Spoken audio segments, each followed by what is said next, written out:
It is hard for transgender people to get work, but we're all human and we all have to live and survive. No, it's not fair that we have to pretend to be somebody that we're not, to do the things that we love. It was like, how is anybody ever going to take me seriously? How am I going to be able to put my resume out there and find a job?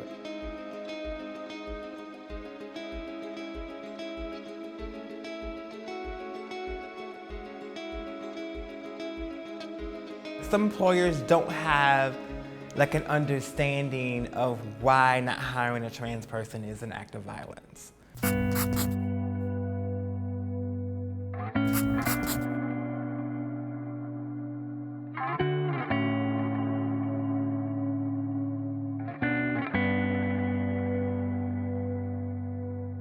People don't have an understanding when you go into a workplace and there is a trans person that's there. It becomes like a common error over a person that person every day has to fight to defend themselves.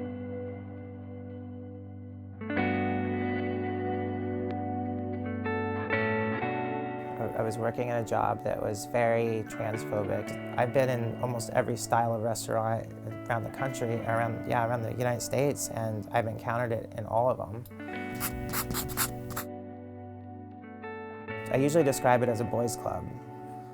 It's a very masculine, heterosexual-driven job. I was living as a male at work and female outside of work, and it raises a high level of anxiety to have to switch back and forth between these two roles. I knew that if I didn't transition, I was gonna die anyways. That's how depressed I was.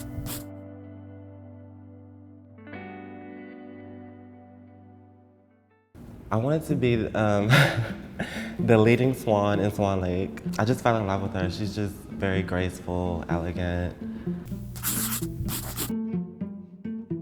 I definitely wanted to portray the female role, but ballet in itself is traditional and it's classical, so you have a male and a female. They definitely want a gender identity in the ballet world. So she would, literally be like Minaj on the weekends and then Darius on the weekdays. After a while, you realize you're sick of running around pretending you're running after a female in love with her. Exactly. At the Christmas party that year, I was struck in the face by some of the people that worked there and knocked unconscious. When I came to, I was covered in blood. I had a fracture in my skull, and that my orbital socket underneath my eye was shattered. I had 2 fractures in my nose. That's when it kind of dawned on me how serious this was.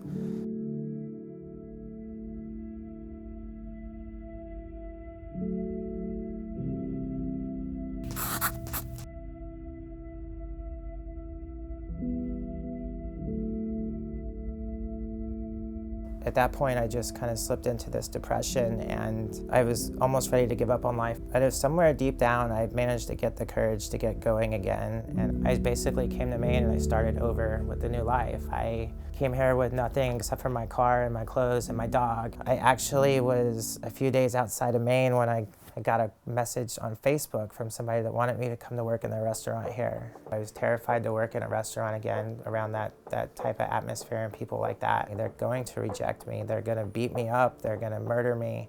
So it did take a level of reassuring and building my confidence back up to get me back into a kitchen. Expectations did cost me certain roles. One Saturday morning, I came into class and do an introduction for the dance teacher, and he came up to the bar to give me a correction, and then he pulled me off to the side and he told me that I need to tone it down with like the makeup. I went against most of, I guess, the protocol for being a male ballet dancer. They got another guy to do the role, and it was a good role, and I was upset, but I wasn't about to conform. This is how I take my selfies, like at nighttime. If you want the best lighting, you just turn on the Lumi light. No light. The bigger the lash, the better. The higher the cheek, the better. The deeper the lip. I'm just that girl. There's no safe spaces for trans folks, and we can't just stay within our walls. We don't live in the LGBT bubble all day. So a lot of people can't get past the entry points. Sometimes their documentation doesn't match who they are. People think, oh, you just get it changed. Some states don't allow you to do that. You know, some states are like, you can change your name, but you can't change the birth certificate. So now you have your name changed, but your birth certificate's like, now they're saying you're being fraudulent. You're trying to fool us.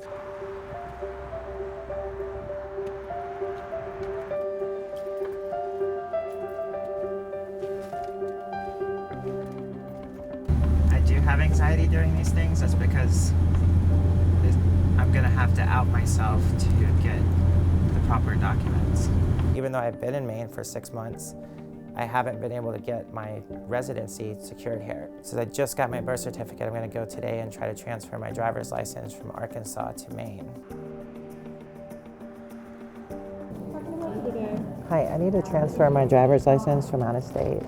We have a specialized process that we have to use for when you change gender. Yeah. Is this what you are thinking your new license will have? Yes, I mean, it has to have that because for safety reasons, there cannot be an elm on that.